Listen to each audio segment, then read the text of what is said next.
Recorded at RCA Studios in New York in May of 1969, I present Wheatfield Soul. This was recorded at the same location as their first album, which, if you want an interesting story behind that, I believe the YouTube channel Professor of Rock had an interview with Burton Cummings, the lead singer, talking about how they even landed their first record label. So, so let's flip to the backside here. You have Randy Bachman on vocals and guitar. Let me flip this around so I can literally see here. Backup vocal, rhythm guitar, lead guitar, sitar.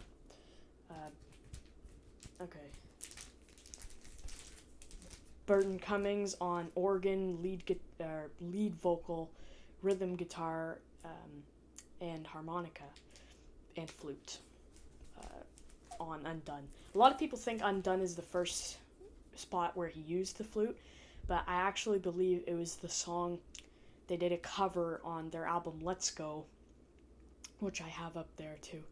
But it was a cover of the Association's Along Comes Mary, which was a pretty big hit for the Association in the summer 2 years prior to this album being released in '67.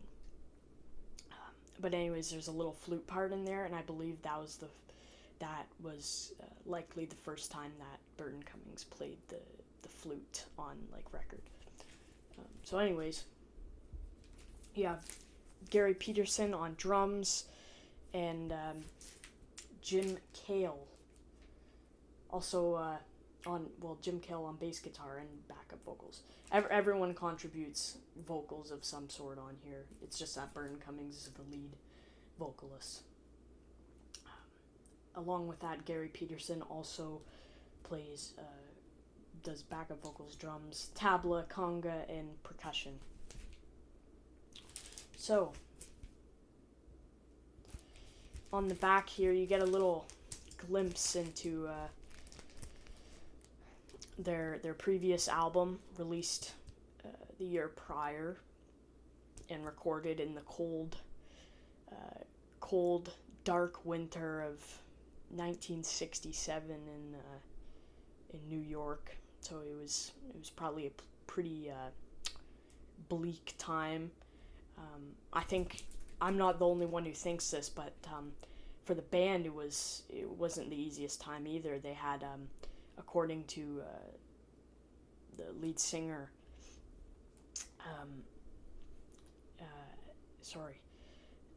9 of their singles failed before These Eyes made it onto the charts. And so with this album, it says, you have the classic RCA stereo records may be played on any modern phonograph with a lightweight tone arm. You will hear excellent blah blah. Okay, yeah, we get it. Produced by Jack Richardson, as you can see up here. I'm not sure if you can read that. I also like here, they kind of, is it over here? Yeah, this top paragraph you see right there is they take every song name from the album and they put it into an entire paragraph, I guess. It says, "It is 6 a.m. or nearer 7. There is no time to eat breakfast, for our plane leaves for yet another city in an hour. Old Joe, the cab driver, wheels us through the streets of the sleeping city, and the air is so deathly quiet you can hear the sound of a dropping pin. As the Minstrel Boy sits in the front seat with his briefcase open, he searches for the motel key, which he has neglected to leave in the room. Finally, I climb the stairs of the giant plane and slip into my seat.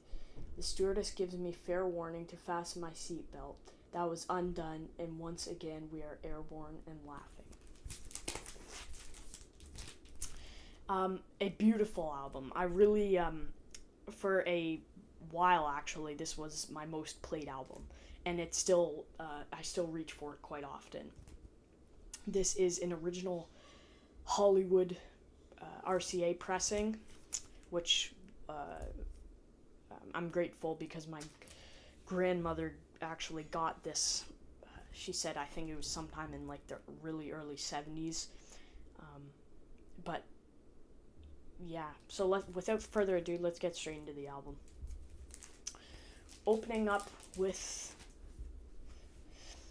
No Time.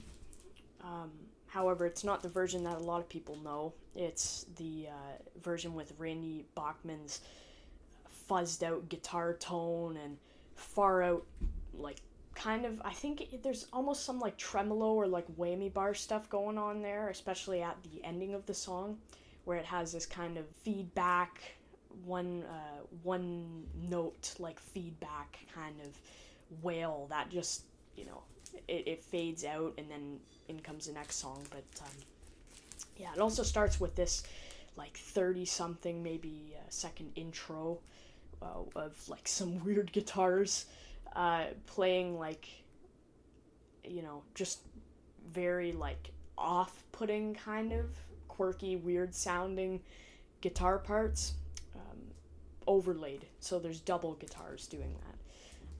And then the song kicks in. It's a bit more complex. The drumming's a bit more complex. And a couple of the verses are switched around from the later version that would be on American Woman. But that's not what we're paying attention to today. And honestly, in my opinion, I actually prefer this version just because I feel like it's a bit more experimental. It has a guitar solo and like it even has more acoustic guitars and a couple like different shuffle beats and things like that. But yeah, so that about wraps up that pretty charismatic vocals from Burton Cummings.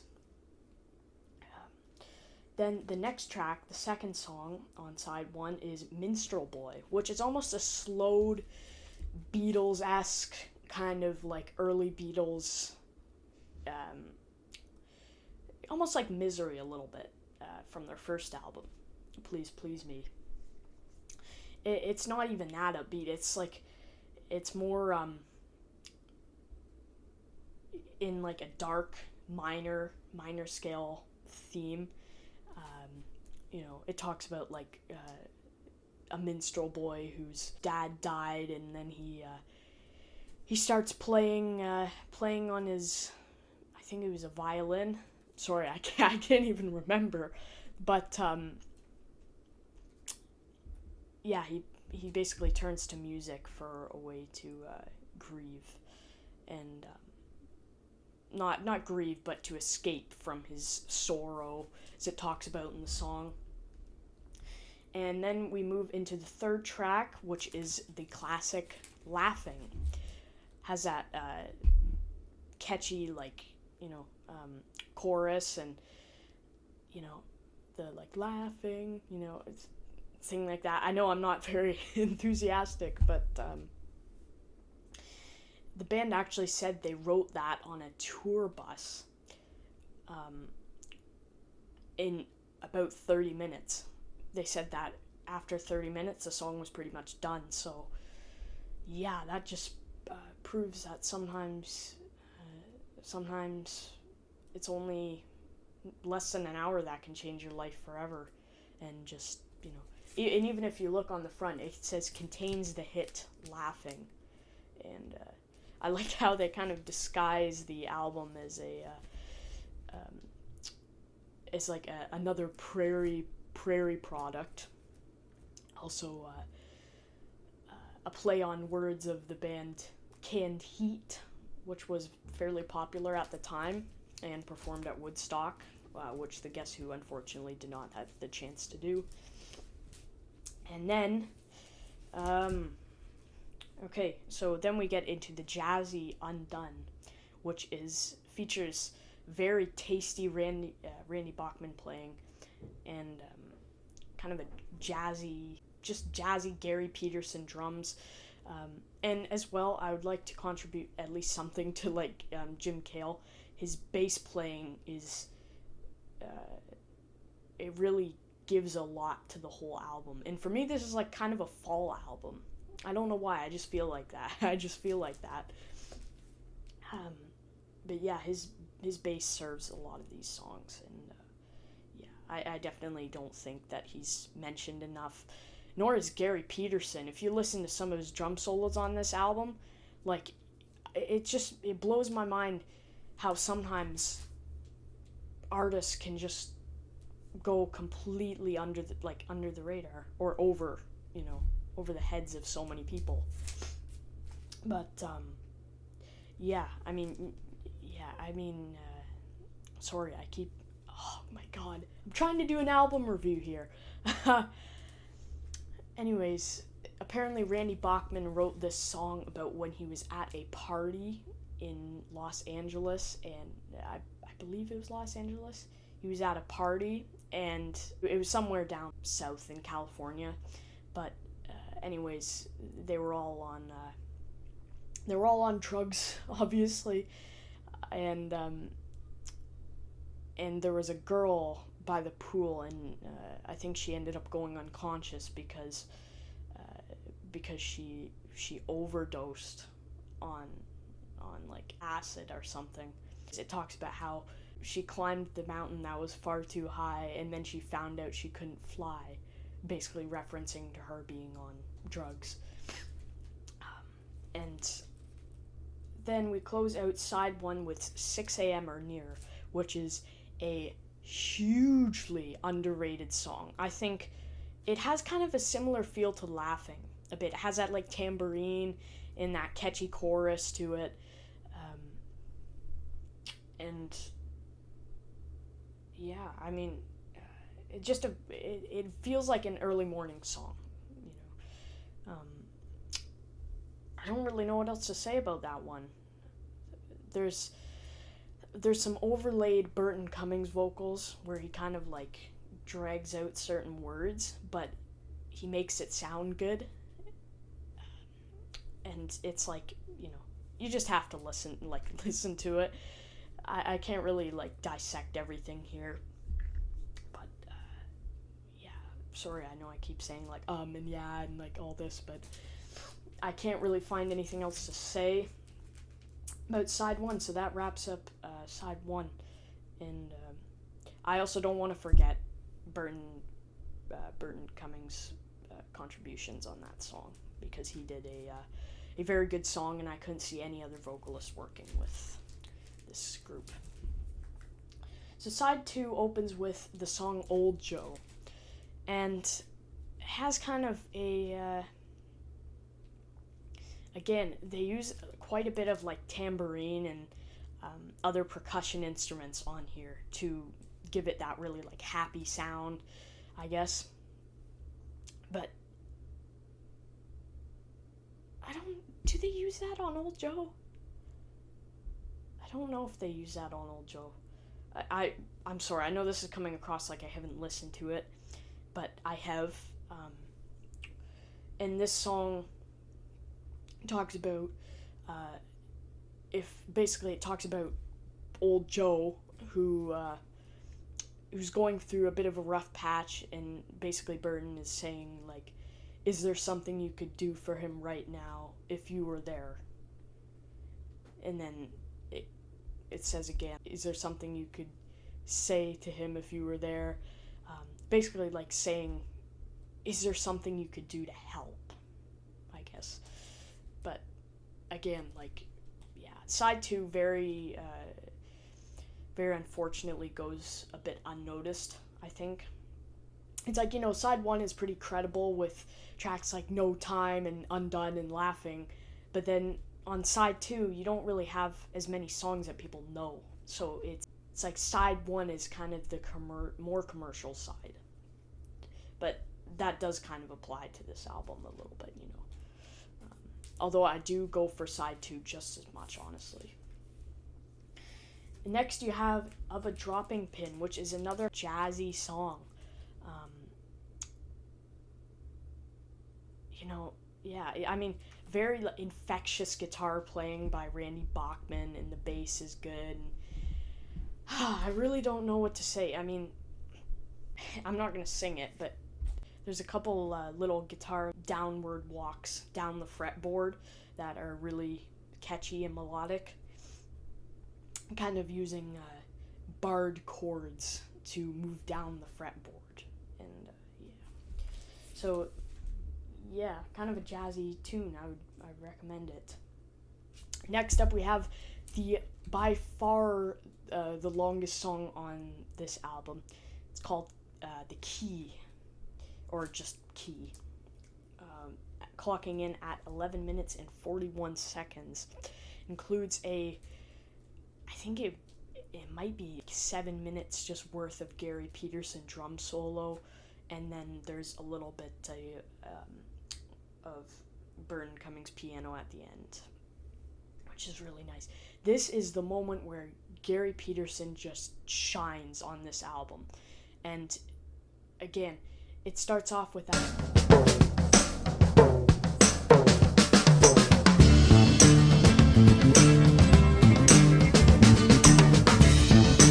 kind of thing. And there's almost a bit of a at first listen, you might only notice the acoustic guitars, but in fact, it actually sounds like lying underneath that there is an electric guitar, but it has I don't know what effect I would call it. It's almost like a Leslie speaker effect on it, but it's low enough in volume that you don't even really notice it when you're listening to it. Excuse me. And there's a couple moments where they actually use panning. If you listen to it with headphones on, there's moments where the guitar will once you're getting close to the guitar or the drum solo, the guitar will just pan from left to right and right to left, and the bass will be the only thing that's keeping you on that direct path. It's still on that one side, just guiding you. And then you have the insane 7 minutes of Gary Peterson drum solo, and this is when the tabla and I think the conga really come into play on this album. Because, again, Gary Peterson is a very jazz-influenced drummer. I'm not sure if he would go as far as, traditional grip, possibly, but he is actually, interesting fact here, he has actually been I believe the only original member through the entire band's history has been Gary Peterson. And yeah, what can I say? I mean, there's a couple of really cool moments in there where he's just going so fast. He's going ballistic on those drums. And just a lot of, snare rolls. Very tight player. But he'll build you up and he'll kind of, tease you with a bit of tabla or conga stuff. I don't know if I'm pronouncing that, not the conga, but, the tabla or whatever. But there's a couple more sections that are kind of the snare just sounds very interesting there. It's it's almost ringing out more than he's even playing it. So it's just weird, kind of off-putting, but in a good way again. And then clocking in at not even 2 minutes, you have the Irish sounding or Scottish sounding Fair Warning.